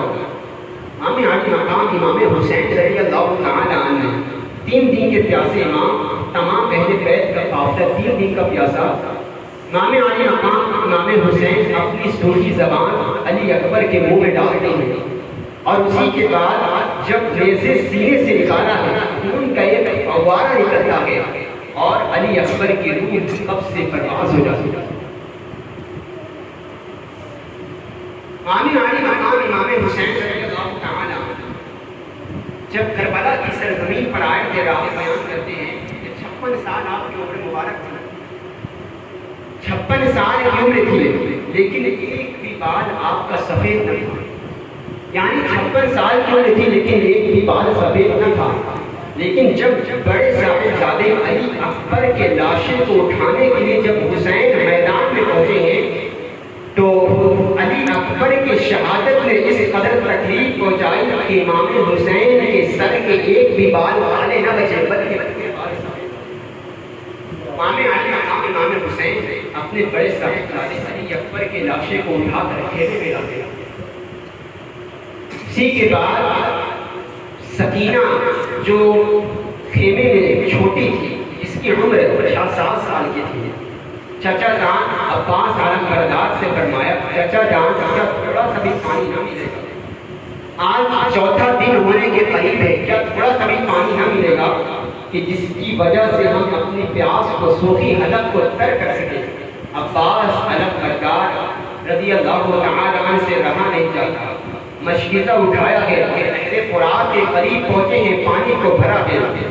ایک ہاتھ سے مشکیزہ پکڑا کہ یزیدیوں نے عباس علم بردار کے دائیں ہاتھ کو کاٹا ہے. حضرت عباس علم بردار نے مشکیزے کو اپنے بائیں ہاتھ سے پکڑا ہے. اسی کے بعد یزیدیوں نے ایسا ظلم کیا کہ دوسرا ہاتھ بھی کاٹ کر نیچے گرا دیا. عباس علم بردار نے اپنے منہ سے مشکیزے کو پکڑا ہے. اسی کے بعد یزیدیوں نے ایک طرف سے تیر پر تیر چلایا ہے. حضرت عباس علم بردار زمین پر گر گئے اور پانی آپ کے منہ کے قریب تھا. سوچا لا پی لیا جائے لیکن سکینہ کی پیاس یاد آئی تو پانی کو بھی چھوڑ دیا. عباس علم بردار نے امام حسین سے کہا تھا اے امام جب میں شہید ہو جاؤں میدان میں تو خدا کے لیے میرے لاشوں کو خیمے کے اندر نہ لانا، خیمے کے اندر میرے لاش کو نہ لانا، کیونکہ جب آپ خیمے کے اندر میری لاش کو لے کر آئیں گے تو سکینہ دیکھے گی تو اس کی پیاس کا احساس ٹوٹ جائے گا، اس کے صبر کا دامن ٹوٹ جائے گا. تو خدا کے لیے میرے لاش کو میدان میں پڑے رہے دینا. جتنی اتنی دیر تک آس رہے گی کہ چچا جان آتے ہوں گے تو پیاس کم لگے گا۔ جنگ کے دوران ظہر کی نماز کا وقت آتا ہے، امام نے کہا مرلو فلیکفی عن القتال حتی نصلی، امام نے کہا کہ ان سے کہے دو یزیدیوں سے کہ ظہر کا وقت قریب آ گیا ہے، ہم نماز ظہر ادا کریں۔ اے امام حسین تیری عظمتوں کو سلام کہ حالت جنگ میں بھی نانا کا پیغام یاد ہے، بیٹا جوان شہید ہو گیا لیکن صبر کے دامن کو نہ چھوڑا، نمازیں یاد ہے، سارا پورا قبیلہ شہید ہوئے تھے لیکن نانا کا پیغام نماز یاد ہے۔ آج ہمارے پاس تو ہر چیز آسانیاں ہیں، ہمارے پاس کس قدر آسائش و آرام ہے، کیا کبھی ہمارے دل کے اندر یہ ضمیر ہمیں پکارتا ہے کہ نماز کا وقت ہو گیا؟ یقیناً آج ہمارا ضمیر مردہ ہو چکا ہے۔ امام کو یاد آیا کہ ظہر کی نماز کا وقت ہوا ہے، حضرت امام علی مقام امام حسین رضی اللہ تعالی عنہ نے ظہر کی نماز ادا کی، فارغ ہوئے تو خیمے کے اندر سے زور زور آواز آ رہی تھی رونے کی، خیمے کے اندر داخل ہوئے، ارشاد فرمایا زینب تو صبر کرنے والی باپ کی بیٹی ہے، تجھ سے صبر نہیں کیا جا رہا، تو صابر باپ کی بیٹی ہے۔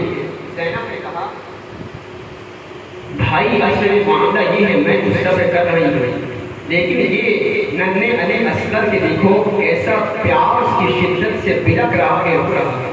اے حسین ذرا سا اس ننھے علی اصغر کو ان یزیدیوں کو دکھاؤ تاکہ شاید ان کو ترس آ جائے اور تھوڑا سا پانی علی اصغر کو دے دے۔ امام علی مقام امام حسین رضی اللہ تعالی عنہ نے ننھے علی اصغر کو گود میں لیا گیا اور نہر فرات کے کنارے یزیدیوں کے پاس پہنچتے ہیں، کہا اے یزیدیوں تمہاری دشمنی تو مجھ سے ہے، تمہاری جنگ تو مجھ سے ہے، لیکن اس ننھے بچے نے تمہارا کیا بگاڑا ہے؟ اگر تم اس ننھے بچے کو تھوڑا سا پانی پلا دو گے تو تمہارا کچھ نہیں ہو جائے گا، خدا کے لیے تم اس بچے کو تھوڑا سا پانی پلا دو۔ امام علی مقام امام حسین رضی اللہ تعالی عنہ کے اصرار پر ایک شخص نے کہا کہ حسین ذرا اس بچے کا چہرہ تو دکھائیں، کپڑا ڈلا ہوا تھا۔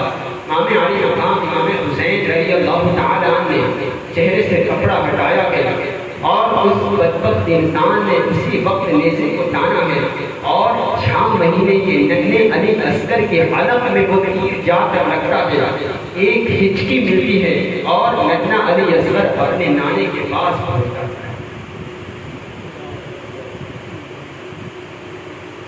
امام علی مقام امام حسین رضی اللہ تعالی عنہ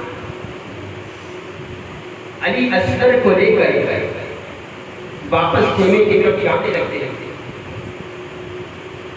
زینب دوڑی دوڑی آئی، لگ رہا ہے کہ پانی دے دیا گیا، اس لیے کہ جب علی اصغر جا رہا تھا تو پیاس کی شدت سے زور زور بلک بلک کر رو رہا تھا، اب اس کی آواز بند ہو چکی ہے، اب یہ نہیں روتا، ہو سکتا ہے لگ رہا ہے کہ پیاس اس کی بھول چکی ہے، اس کا گلا گرم ہو چکا ہے۔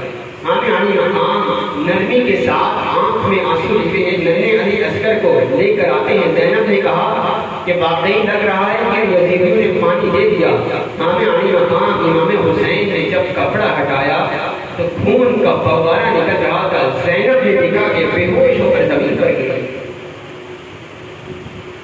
حتیٰ کہ جب سارا کنبہ اور قبیلہ شہید ہو گیا، امام نے سب لوگوں کو سلام پیش کر کے آخری گھوڑے کی رسی کو پکڑا اور کربلا کی طرف میدان میں جانے لگے تو حضرت قاسم بن حسن رضی اللہ تعالیٰ عنہ آتے ہیں اور ہاتھ جوڑتے ہیں، اے چچا جان اب میری باری ہے۔ امام نے کہا بیٹا قاسم تو تے میرے بھائی حسن کی آخری نشانی ہے، تو رہ جا، تیرے بھائی زین العابدین کی طبیعت بھی خراب ہے، تو اس لوٹے قافلے کو مدینے واپس لے جانا، تو رہ جا۔ لیکن حضرت قاسم نے کہا کہ چچا جان میرے والد گرامی نے ایک تعویذ دیا تھا کہ جب مصیبتیں آئیں گی تو یہ تعویذ کھول کر پڑھ لینا، یہ تعویذ میں نے آج پڑھا ہے تو لکھا ہوا تھا کہ بیٹا ایک وقت آئے گا کہ حسین پر تشدد کیا جائے گا، تو کسی بھی صورت میں حسین کے پیچھے نہ رہنا بلکہ ان کے آگے آگے رہنا۔ چچا جان اگر آج میں پیچھے رہ گیا، آج میں آپ سے پیچھے رہ گیا، تو کل قیامت کے دن میں اپنے بابا کو کیا کو دکھاؤں گا، اپنے بابا کو کیسے میں دکھاؤں گا؟ رب کے لیے مجھے آج پیچھے نہ رہنے دے، آج مجھے آگے جانے دے۔ امام نے بھروسہ دے کر حضرت قاسم کو روانہ کیا گیا۔ یہ قاسم ایسا جوان تھا کہ صحابہ بیان کرتے ہیں کہ ایسی نورانیت چہرے پر تھی کہ ایسا لگ رہا ہے کہ اندھیری رات میں چودھری کا چاند شروع ہو گیا ہے۔ حضرت قاسم رضی اللہ تعالی جب کربلا کے میدان میں آئے، چند حضرات کو واسطے جہنم کیا، لیکن حضرت قاسم کی بھی آواز آئی، یا ابتاب، حضرت قاسم رضی اللہ تعالی عنہ زمین پر گرے ہیں، روح قبض سے پرواز ہوئی ہے۔ امام نے کہا بیٹا قاسم تو بھی چل بسا، تو بھی نہ رہا، تو بھی چلا گیا۔ حضرت قاسم کے لاشے کو امام نے خیمے میں لایا گیا۔ اس کے بعد آخری سلام پیش کیا، زینب کے سپرد سکینہ کو کیا کہ زینب تو میری بیٹی سکینہ کا خیال رکھنا، اسے رونے نہ دینا، اس کا رونا مجھے تکلیف پہنچاتا ہے، اور اے زینب جاتے جاتے نانا کو میرا آخری سلام پیش کر دینا۔ امام علی مقام امام حسین رضی اللہ تعالی عنہ آخری سلام پیش کر کے جب گھوڑے پر سوار ہوتے ہیں، زلجنا پر سوار ہوتے ہیں اور کہتے ہیں زلجنا جل سوئے مقدس قدسیان حلق انتظار کر رہے ہیں، زلجنا جل سوئے بابا انتظار کر رہے ہیں، زلجنا جل سوئے جامع کوثر کا جام انتظار کر رہے ہیں۔ رسی کیجی ہے لیکن زلجنا ہے کہ آگے نہیں بڑھتا، اپنی گردن نیچے جھکائے ہوئے ہے۔ امام بار بار رسی کھینچتے ہیں لیکن زلجنا ہے کہ اپنی گردن نیچے کیے ہوئے ہے، آگے نہیں جاتا۔ جب گھوڑے سے نیچے اترتے ہیں دیکھتے ہیں کہ سید سکینہ گھوڑے کی گردن سے لپٹی ہوئی ہے، گھوڑے کی گردن سے لپٹ کر لٹکی ہوئی اور کہتی ہے، اے گھوڑے خدا کے لیے میرے بابا کو ادھر نہ لے کر جا، جو بھی ادھر جاتا ہے وہ واپس نہیں آتا۔ اے گھوڑے خدا کے لیے میرے بابا کو ادھر نہ لے کر جا، اے گھوڑے جب تک میں اپنے بابا کے سینے پر سر نہیں رکھتی تو مجھے نیند نہیں آتی۔ رب بابا کی قسم، اے گھوڑے رب کے لیے خدا کے لیے میرے بابا کو ادھر نہ لے کر جا۔ حضرت امام علی مقام نے اپنی بیٹی سکینہ کو اٹھایا تھے گود میں، سکینہ اب میری گود میں سونے کے وقت ختم ہو گئے، میری گود میں سونے کے وقت ختم ہو گئے۔ زینب کو سپرد کیا، زینب اس کا خیال رکھنا، اس کو رونے نہ دینا۔ کئی سلام پھر پیش کیا گیا، زلجنا پر سوار ہوئے ہیں۔ جب گھوڑے کی زین کس کے میدان کربلا میں نبی کا نواسا نکلا ہے، دین کا پیاسا، ہم شبیہ رسول کریم صلی اللہ علیہ وسلم کی تصویر جب میدان کربلا میں نکلا ہے تو گویا یہ آواز آ رہی تھی، یہ کون ذی وقار ہے، یہ کون شاہ سوار ہے، لباس ہے پیا ہوا، لفظ لفظ ہے کٹا ہوا، تمام اسم ہے ناصری، پھر بھی ہے ڈٹا ہوا، یہ نبی کا نور عین ہے، یہ پھر یقین حسین ہے۔ حضرت امام علی مقام امام حسین دشمنوں کی لاشوں کے لائن لگا دیتے ہیں، ایک طرف سے دشمن گر گر کر کٹ کٹ کر زمین پر گر رہے ہیں، دشمنوں کا ایک ڈھیر جمع ہو جاتا ہے۔ ایسا لگ رہا ہے کہ آج حسین کے اندر نانا جان مصطفیٰ جان رحمت کا کردار موجود ہے، ایسا لگ رہا ہے کہ آج حسین کے اندر ابو بکر صدیق کی صداقت بھی موجود ہے، ایسا لگ رہا ہے کہ آج حسین کے اندر فاروق اعظم کی عدالت بھی موجود ہے، ایسا لگ رہا ہے کہ آج حسین کے اندر عثمان غنی کی ثقافت بھی موجود ہے، ایسا لگ رہا ہے کہ آج حسین کے اندر حیدر کرار کی شجاعت بھی موجود ہے، ایسا لگ رہا ہے کہ آج حسین کے اندر بھائی حسن کی محبت بھی موجود ہے۔ ایک طرف سے دشمنوں کی لائن لگتی ہے، یہاں تک کہ جب دشمنوں کو ڈر محسوس ہوا ایسا اگر کیا جائے گا تو یہ سارے لوگوں کو قربان کر دے گا، سارے لوگوں کو شہید کی، سارے لوگوں کو واصل جہنم کر دے گا، سارے لوگوں کو میٹنگ کر کے پلاننگ کر کے ایک ساتھ سارے لوگوں نے تیر چلایا ہے۔ وہ وقت بھی آیا کہ جب امام گھوڑے سے اترتے ہیں اور زمانہ جان ہوتا ہے جب آپ کا سر سجدے میں تھا، تھوڑی آتا ہے یا سنان آتا ہے یا دلہگا آتا ہے، روایت میں اختلاف ہے، کوئی ایک شخص آتا ہے اور آپ کی گردن کو وہ سر سے وہ تن سے جدا کر دیتا ہے، عرش سے آواز آتی ہے یا ایتھا النفس المطمئنہ ارجعی الی ربک راضیۃ مرضیہ، اے حسین لوٹا عرش تیرے قدم کو چومنے کے انتظار میں ہے، حسین آج تو نے بندگی کا حق ادا کر دیا، حسین آج تو نے میری بندگی کا حق ادا کر دیا ہے، مصطفیٰ کی آواز آئی، حسین تو نے آج میرے کاندھے کی سواری کا حق ادا کر دیا، علی کی آواز آئی، حسین آج تو نے میرے خون کا حق ادا کر دیا، فاطمہ کی آواز آئی، حسین آج تو نے میرے دل کا حق ادا کر دیا۔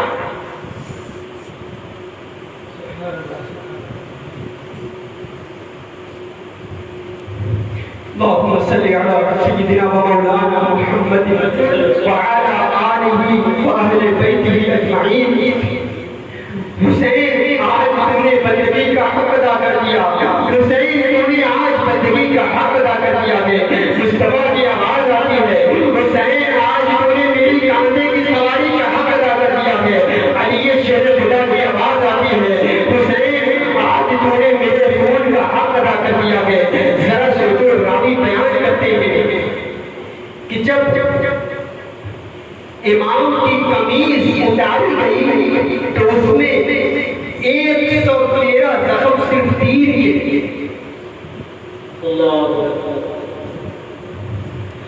113 زخم صرف تیر کے تھے، زخموں سے چھوٹ ہے مرتضیٰ کا لال، لیکن پھر بھی سجدے میں حاضر ہے، زبان پر کلمات یہ تھے، اللہم رضن برضائک وسلم علی بلائک وتسلیم لامرک، سبحان ربی الاعلی، مولا مولا حسین تیری رضا سے راضی ہے، مولا حسین تیری رضا کا راضی ہے، مولا حسین نے سب برداشت کر لیا ہے، مولا حسین نے آج صبر کر لیا ہے، مولا حسین زخم کھا کر بھی مسکرا رہا ہے، ربی قریب ذرا تو بھی بتا کیا تو بھی مجھ سے راضی ہے یا نہیں، کیا تو بھی اس ناچیز سے راضی ہے یا نہیں، گویا یہ آواز آ رہی تھی، علی شیر خدا کو ناز ہے اس نوازے پر، محمد مصطفیٰ کو ناز ہے اس نوازے پر، اور سجدانیہ پہ پر اس کا عجب انداز ہے،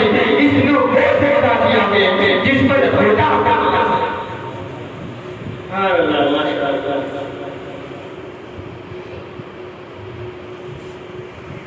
اے حسین ابن علی تم پر سلام، نازش علی نبی تم پر سلام، سرحد کی گہرائیوں سے سوچو کیا منظر رہا ہوگا جب حسین کا سر کٹا تھا، جب جہر لوٹا تھا، جب خیمے میں آگ لگائی تھی، جب سکینہ کے جھولے کو چھینا تھا اور اس کو توڑ دیا گیا تھا، کیا منظر رہا ہوگا؟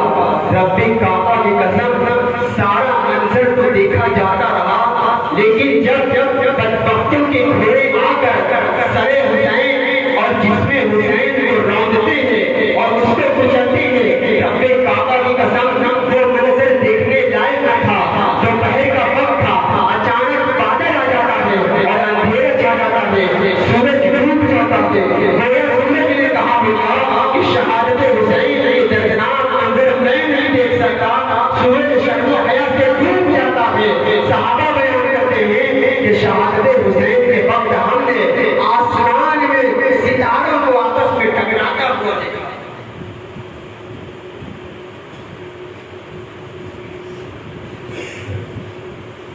اللهم صل على سيدنا ومولانا محمد وعلى آله وأهل بيته أجمعين۔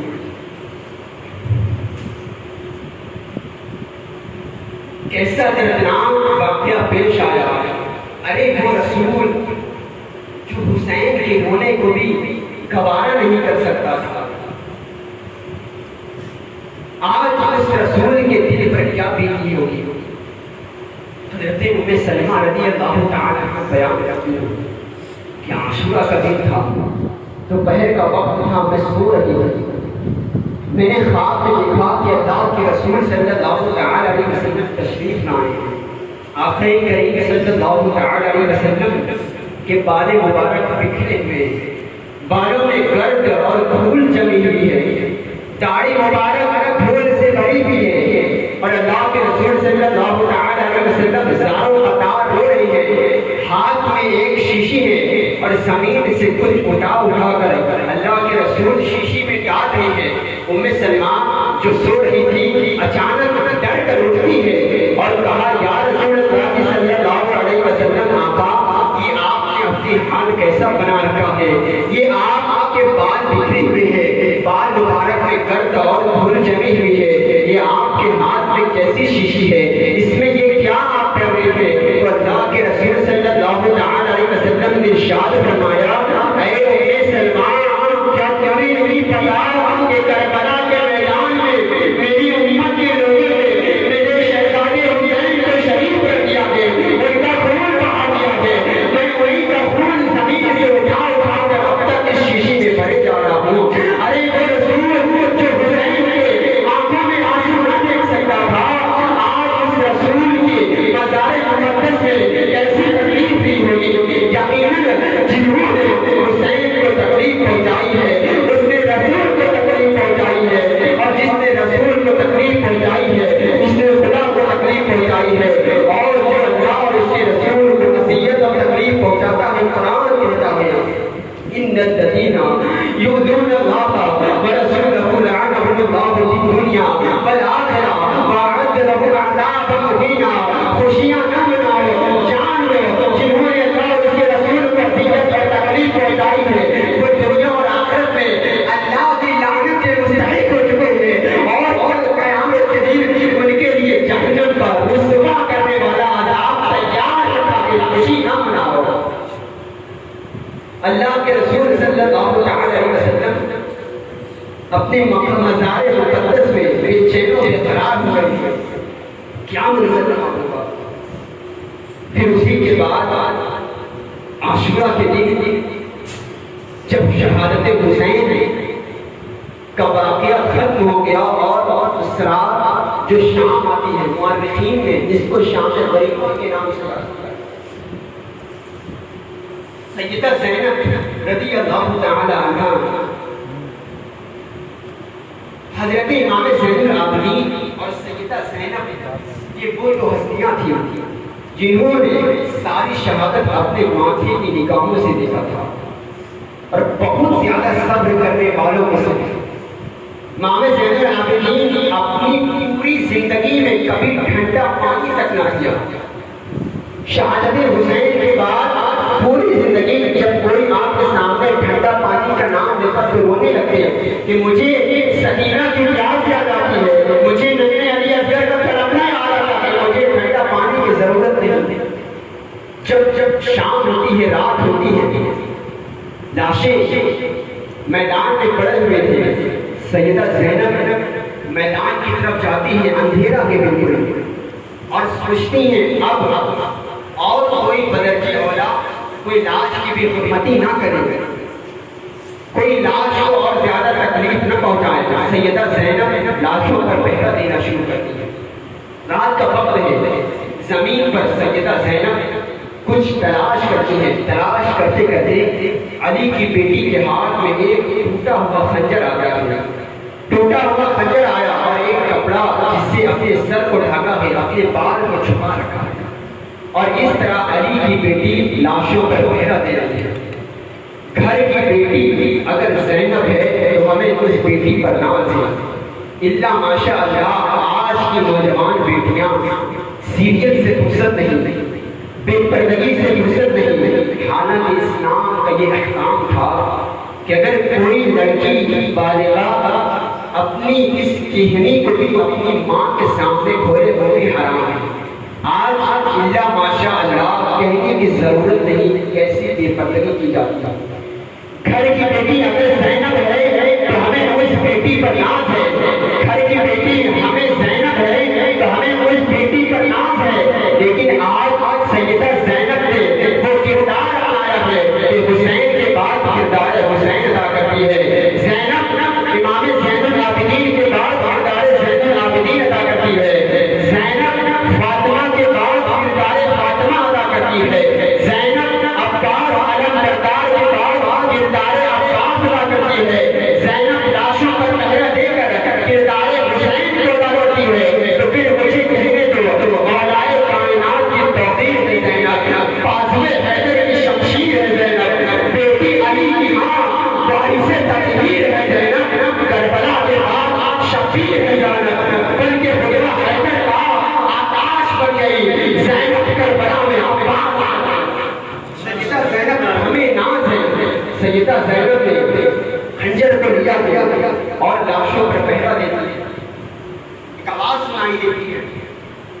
سیدہ زینب خنجر کے لے کر گرجنے انداز میں کہا ہے خبردار اب آگے کی طرف آئے تو یہ علی کی بیٹی اس خنجر سے تمہیں قتل کر دے گی. اب تم نے ہمارے لیے چھوڑا کیا گیا؟ خیمے میں بھی تم نے آگ لگا دی, کھلونے کو بھی تم نے اور بستر کو بھی تم نے جلا دیا. اب ہمارے پاس بچا کیا گیا؟ آواز دینے والوں نے آواز دیا بی بی میں مرد نہیں بلکہ میں عورت ہوں, میں عورت ہوں, میں حر کی بیوی ہوں. میں آپ کے لیے تھوڑا سا ٹھنڈا پانی لے کر آیا ہوں. میں نے کہا کہ آج 4 دن گزر گئے ہیں اور اس طرح اس قافلے کو دمشق کی طرف لے کر جانا ہے, اس طرح تو سارے انتقال کر جائیں گے. تھوڑا سا پانی ان کو دے دو تاکہ یہ اپنے پیار سے حلق تر کر سکے جس سے تم دمشق تک جا سکو. جیسے ہی زینب نے ٹھنڈے پانی کا نام سنا آنکھ میں آنسو آ گئے. لے جاؤ اپنا پانی, ہمیں پانی کی ضرورت نہیں. اس وقت کہاں تھی جب ابن علی اصغر پیاس کی شدت سے تڑپ رہا؟ اس وقت کہاں تھی جب بھائی حسین شہید ہو رہے تھے پیاس کی شدت سے؟ ہمیں اس ٹھنڈے پانی کی ضرورت نہیں, واپس لے جاؤ, ہمیں حاجت نہیں. اس حر کی بیوی نے کہا بیوی خدا کے لیے قبول کر لے, اگر واپس لے کر جاؤں گی تو سارے میرا مذاق اڑائیں گے. خدا کے لیے بہت زیادہ اصرار کیا کہ خدا کے لیے اس پانی کو لے لے اور قبول فرما لے. سیدہ زینب نے پانی کو لیا, خیمے کی طرف آتے ہیں سیدہ سکینہ جو 6-7 سال کی تھی, پیاس کی شدت سے وہ بھی بے ہوش تھی. تھوڑا سا پانی جب چھڑکا, زینب نے جب پانی چھڑکا تو سکینہ کی آنکھ کھلتی ہے اور اٹھتی ہے اور کہتی ہے کہ پھوپھی جان, کیا چچا جان پانی لے کر آ گئے؟ کیا چچا جان پانی لے کر آ گئے؟ حالانکہ امام سے کہہ دیا تھا جب تک سکینہ کی پیار تر نہ ہو جائے تب تک مجھے سکینہ کے پاس نہ کرنا. وہی سکینہ سمجھ رہی تھی کیا چچا جان پاس علم بردار پانی لے کر آ گئے؟ زینب نے کہا بیٹا وہ وہاں پہنچ گئے ہیں کہ جہاں سے اب واپس نہیں آ سکتے. تو سکینہ نے کہا کہ کیا آپ سب لوگوں نے پانی پی لیا؟ نبی کی تعلیمات دیکھے, نبی کا گھرانہ دیکھے. سکینہ نے کہا کیا آپ سب لوگوں نے پانی پی لیا؟ زینب نے کہا بیٹی سکینہ, نانا کی حدیث ہے کہ گھر میں جب کوئی بھی کھانے اور پینے کی چیز لایا جائے تو سب سے پہلے جو گھر میں سب سے چھوٹا ہے اس کو عطا کیا جائے. سکینہ نے جب یہ حدیث, نانا کی یہ حدیث سنی تو پانی کو لیا اور میدان کی طرف جانے لگے اور کچھ تلاش کرنے لگے.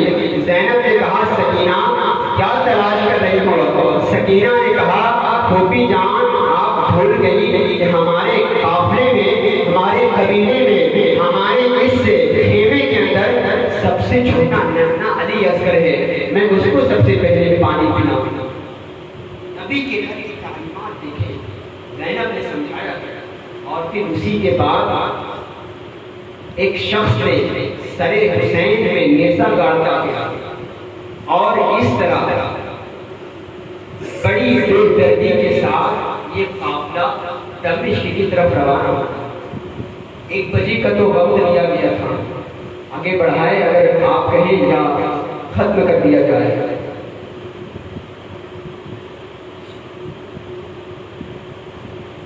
درود پاک پڑھا اللہم صلی علی سیدنا مولانا محمد وعلی آلہ وصحبہ. نیزہ گاڑ کر ایک شخص اس طرح اہل بیت اطہار کے جو گنے چنے لوگ بچے تھے اور اس طرح دمشق کی طرف روانہ ہو گئے. راستے میں جب پہلی منزل پر ان یزیدیوں نے پڑاؤ کیا تو سامنے ایک عیسائیوں کا گرجا گھر تھا. ایک گرجا گھر عیسائیوں کا تھا اور وہاں ان یزیدیوں نے پڑاؤ کیا تھا. گرجا گھر کے اندر سے ایک جو اس کا پادری تھا باہر نکلتا ہے اور قافلے پر نظر دوڑاتا ہے, پوچھتا ہے کہ کیا ہے, کہاں سے تم سب آ رہے ہو, یہ سر اور یہ نیزے میں کیسا سر ہے, یہ کون لوگ ہیں؟ تو یزیدی نے بتایا معاذ اللہ یہ باغیوں کا سردار تھا، بغاوت کرنے والا تھا، اسی کا یہ سر تھا اور یہ باغیوں کا گروہ تھا، ہم نے اس کو قید کر لیا۔ اس پادری نے کہا اچھا تو پھر یہ رہنے والے کہاں تھے، کون لوگ تھے؟ تو ان یزیدی نے بتایا یہ حسین ابن علی ہے، حضرت علی کا بیٹا ہے۔ اس پادری نے کہا کون علی؟ وہی جو تمہارے نبی کا داماد اور نواسا ہے، جس کا لڑکا۔ یزیدی نے کہا ہاں وہی ہے۔ ان پادری نے کہا ہائے افسوس تمہاری بردری پر کہ تم نے اپنے نبی کے نواسے کو شہید کر دیا ہے، تمہاری یہ خرابی ہوگی۔ پھر اسی کے بعد اس پادری نے کہا ایک رات کے لیے یہ سر میرے حوالے، ایک رات کے لیے یہ سر مجھے دے دو۔ یزیدیوں نے کہا ہم یہ سر تمہیں نہیں دے سکتے، یہ سر ہمیں یزید کے پاس پہنچانا ہے، اگر یہ سر گم ہو گیا تو یزید ہمیں جان سے مار دے گا۔ پادری نے سمجھا کہ یہ بڑے لالچی لوگ ہیں، کہا کہ میں تمہیں 10,000 کے چند برس ہے، لوگ اس کی زیارت کرنے کے لیے دور دور سے آتے ہیں اور تم نے اپنے نبی کے نواسے کو شہید کر دیا ہے، نبی کے نواسے کو جان سے مار دیا ہے، تمہارے اوپر لعنت ہو۔ جب اس نے لعنت بھیجی تو کچھ یہودی اس سے جنگ کرنے لگے، یہ بھی تلوار لے کر جنگ کرنے لگا۔ جب اس کی انتقال ہونے لگا تو کہنے لگا جس کی وجہ سے جان دے رہا ہوں ذرا اس کے نبی کے اس کے نانا کا کلمہ پڑھتا ہوا جان دے کر دنیا سے رخصت ہو جاؤں۔ اس نے کلمہ پڑھا اشہد ان لا الہ الا اللہ و اشہد ان محمد عبدہ و رسولہ۔ کلمہ پڑھ کر اس کی روح اب سے پرواز ہو جاتی ہے۔ بڑی تیزی کے ساتھ میں آگے کی طرف چلتا ہوں، ایک مقام پر دوپہر کا وقت تھا، اس طرح دمشق کی طرف روانہ ہوتا جاتا ہے اور راستوں میں کئی لوگ سر حسین کو دیکھ کر صرف سر حسین کو دیکھ کر مسلمان ہو جاتے ہیں۔ کوئی یہودی ہوتا ہے، کوئی عیسائی ہوتا ہے، حتیٰ کہ پورا قبیلہ اور پورا خاندان سر حسین کو دیکھ کر اسلام کے اندر داخل ہو جاتا ہے۔ یہی فرق ہوتا ہے اللہ کی تبلیغ میں اور اللہ والے کی تبلیغ میں کہ اللہ دین سے دور کرتا ہے اور اللہ والے سر نہیں پر ہوتا ہے، لیکن اسلام کی تبلیغ جاری رہتی ہے۔ دوپہر کا وقت تھا اور آگے کی طرف چلتے ہیں۔ دوپہر کا وقت تھا، ایک میدان ریت میں، ایک ریتیلی علاقے میں یزیدی پڑاؤ کرتے ہیں۔ سیدہ سکینہ اونٹ کے کجاوے میں بیٹھی ہوئی تھی۔ سکینہ نے دور سے دیکھا کہ کافی دوری پر ایک درخت ہے اور اس درخت کا چھوٹا سا سایہ ہے۔ سکینہ اونٹ کے کجاوے سے باہر آتی ہے اور اسی درخت کے سائے میں جاتی ہے، تھوڑی دیر بیٹھتی ہے کہ آنکھ لگ جاتی ہے اور سکینہ وہیں سو جاتی ہے۔ یزیدیوں نے آواز دی اور اس طرح اہل بیت اطہار کا قافلہ آگے روانہ ہو جاتا ہے۔ جب کچھ دیر آگے پہنچا تو سر حسین کا نیزہ اس کے ہاتھ میں تھا، وہ نیزہ اس کے ہاتھ سے چھوٹتا گیا اور جا کر زمین میں گڑ جا کر یہ دھس جاتا ہے۔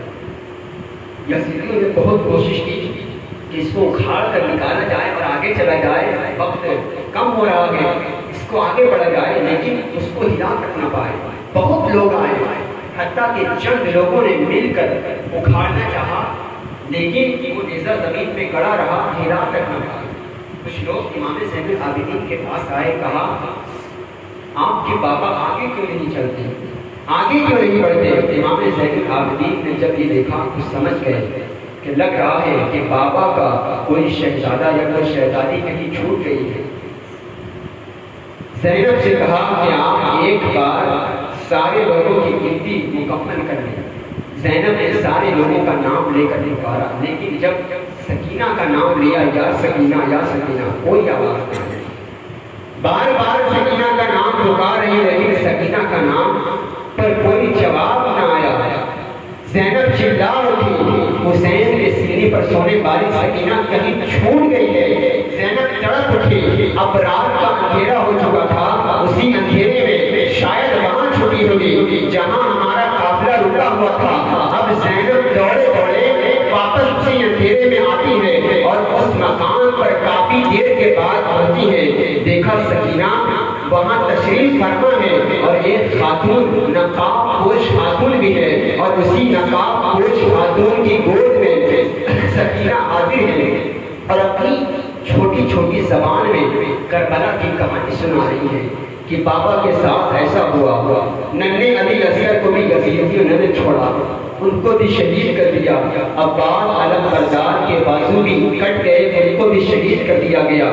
سکینہ اپنی چھوٹی چھوٹی زبان میں اس نقاب پوش خاتون کو کربلا کی کہانی سنا رہی ہے۔ وہ نقاب پوش خاتون کی آنکھوں سے آنسو بھی جاری ہوتی ہے اور سکینہ کو اپنے سینے سے لگایا ہے۔ جب زینب وہاں پہنچی ہے تو کہا، اے نقاب پوش خاتون، اللہ آپ کا بھلا کرے، آپ نے ہماری سکینہ کا خیال رکھ لیا، حسین کے سونے پر سونے والی سکینہ کو بچا لیا، اللہ آپ کا بھلا کرے، آپ ہے کون ہم پر اتنا زیادہ رحم کرنے والی، آپ ہے کون ہم پر اتنی زیادہ شفقت کرنے والی۔ نقاب پوش خاتون نے پردہ ہٹایا ہے، کہا زینب بھول گئی، میں تمہاری ماں فاطمہ ہوں، میں نے دیکھا کہ تنہائی میں سیدہ سکینہ رہ گئی ہے، تو جسے جہاں رکھ رہا تو میں نے جہاں آ کر سیدہ سکینہ کو بچایا۔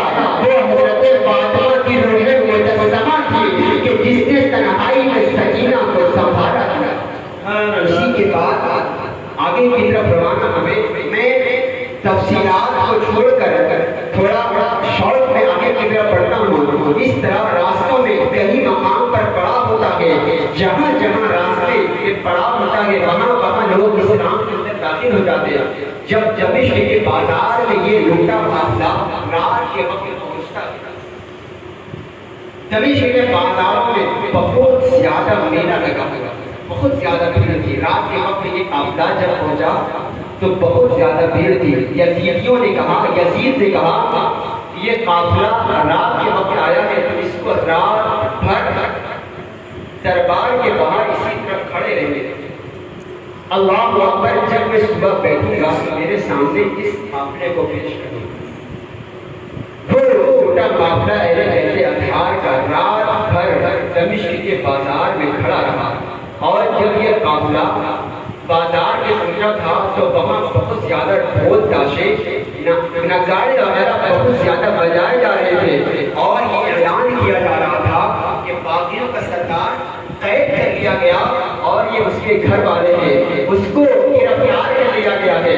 جب لوگوں میں یہ اعلان ہونے لگا یہ باغی تھے، ان کو قید کرنے لگا تو لوگ کھانا لے کر آنے لگے کہ آپ اس قیدیوں کو چلو کھانا کھلایا جائے، کھانے کھلانے کا بہت زیادہ سوال ہے۔ لوگ اہل بیت اطہار کے لوٹے قافلے کو کھانا پیش کرنے لگے۔ زینب نے کہا، زینب نے فرمایا، خبردار، ہم مصطفیٰ کی شہزادیاں ہیں، ہمیں صدقہ نہ دو، ہم صدقہ نہیں لے سکتے۔ پوری کائنات جس کے صدقے وجود میں آئی ہے لوگ اسی کو صدقہ دینے لگے۔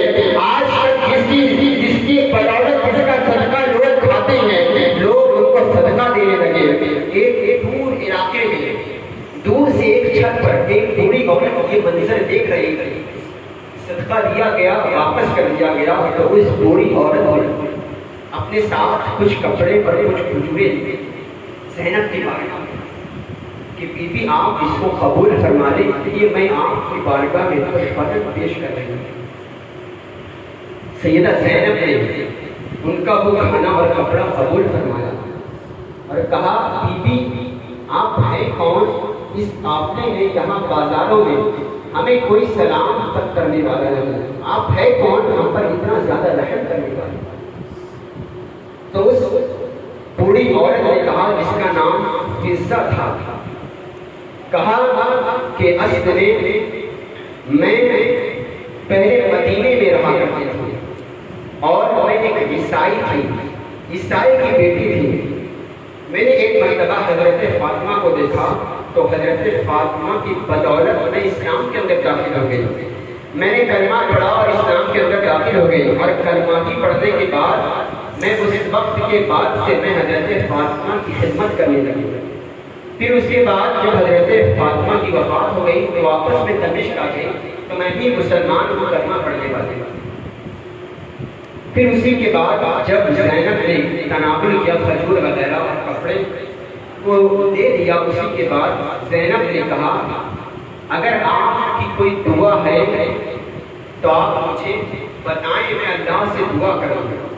زینب نے جب یہ سنا کہ یہ حضرت فاطمہ میری امی جان کی خادمہ تھی تو دل ہی دل میں سوچا کہ رہنے دو، اس کو نہ بتاؤں کہ ہم لوگ کون ہیں۔ لیکن جب حضرت حفصہ نے کہا، بوڑھی عورت نے کہا، زینب نے کہا کہ اگر تمہاری کوئی دعا ہے تو بتا دیجیے، میں اللہ سے دعا کروں اللہ آپ کو قبول فرمائے۔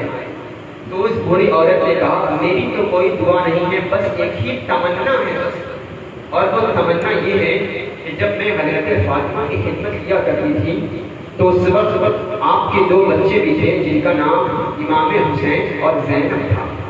چھوٹے چھوٹے تھے، میں ان کو گود میں اپنے ساتھ کھلایا کرتی تھی، لیکن وفات کے بعد میں یہاں چلی آئی، جانے اس وقت کے بعد سے آج تک میں نے نہیں دیکھا۔ تو خدا کے لیے بس میری یہی تمنا ہے کہ آپ دعا کر دیں کہ میں مرنے سے پہلے ایک بار میں حسین اور زینب کو دیکھوں۔ سیدہ زینب کے صبر کا دامن ٹوٹ گیا، نقاب ہٹایا، کہا بی بی میں ہی زینب ہوں اور جس کا سر نیزے پر ہے وہ حسین ہے۔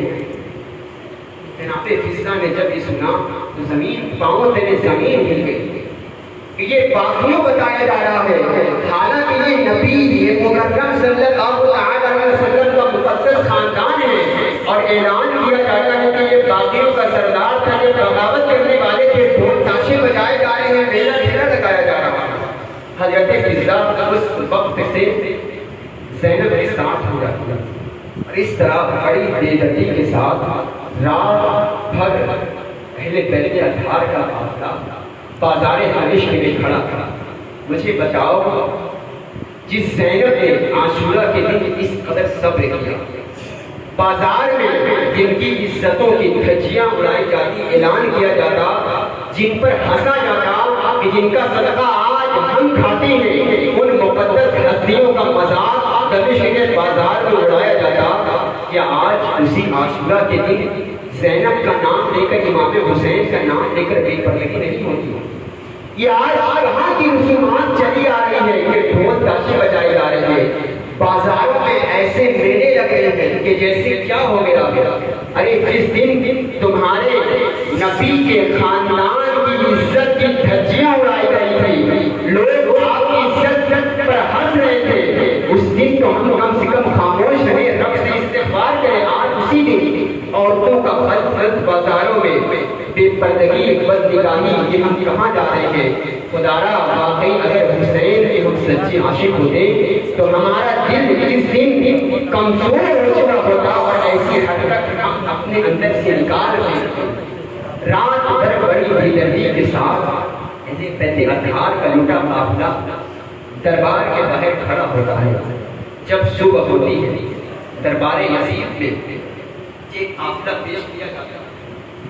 یزید شراب پی رہا تھا معاذ اللہ، اور ملک روم کا ایک سفیر آیا ہوا تھا، وہ بھی ایک عیسائی تھا، سفیر تھا، بہت بڑا آدمی تھا، اور یزید سے کچھ کام یعنی پارٹنرشپ وغیرہ کام کرنے والا تھا۔ سفیر ملک روم کا آیا ہوا تھا، عیسائی تھا، بہت بڑا شخص اور بہت عہدے دبدبے والا آدمی تھا۔ جب وہ دربار یزید میں داخل ہوا، اس نے سر حسین کو دیکھا کہ یزید کے آگے تشت میں رکھا ہوا ہے سر حسین، اور کچھ لوگ قید کیے ہوئے بیٹھے ہوئے ہیں۔ اس سفیر نے یزید سے پوچھا کہ کون لوگ ہیں، کہاں سے چلے آ رہے ہیں؟ تو یزید نے کہا یہ باغیوں کا سردار کا سر ہے، اور یہ ان کے گھر والے ہیں، تو گرفتار کر دیا گیا۔ تو سفیر نے کہا کہ ان کا جرم کیا تھا، کس وجہ سے ان کو گرفتار کیا گیا، انہوں نے کیا کیا تھا جس جرم میں یہ قید ہو گئے؟ تو یزید نے کہا معاذ اللہ یہ راستوں میں ڈکیتی کیا کرتے تھے، یہ چوری چماری معاذ اللہ کیا کرتے تھے، راستوں میں لوگوں کا مال و ساز و سامان چھین لیا کرتے تھے۔ قربان جاؤ اس سفیر نے کیا جملہ ادا کیا؟